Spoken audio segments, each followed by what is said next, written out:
free. Hi, I'm Claudio. I will show you today how a Shakerato recipes works. So you just need coffee, sugar, and of course, ice.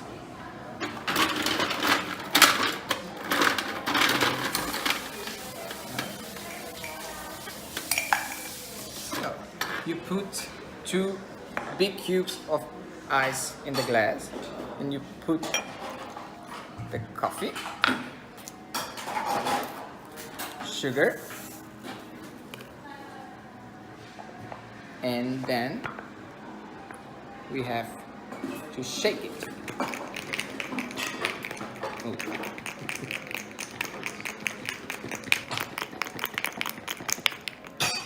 So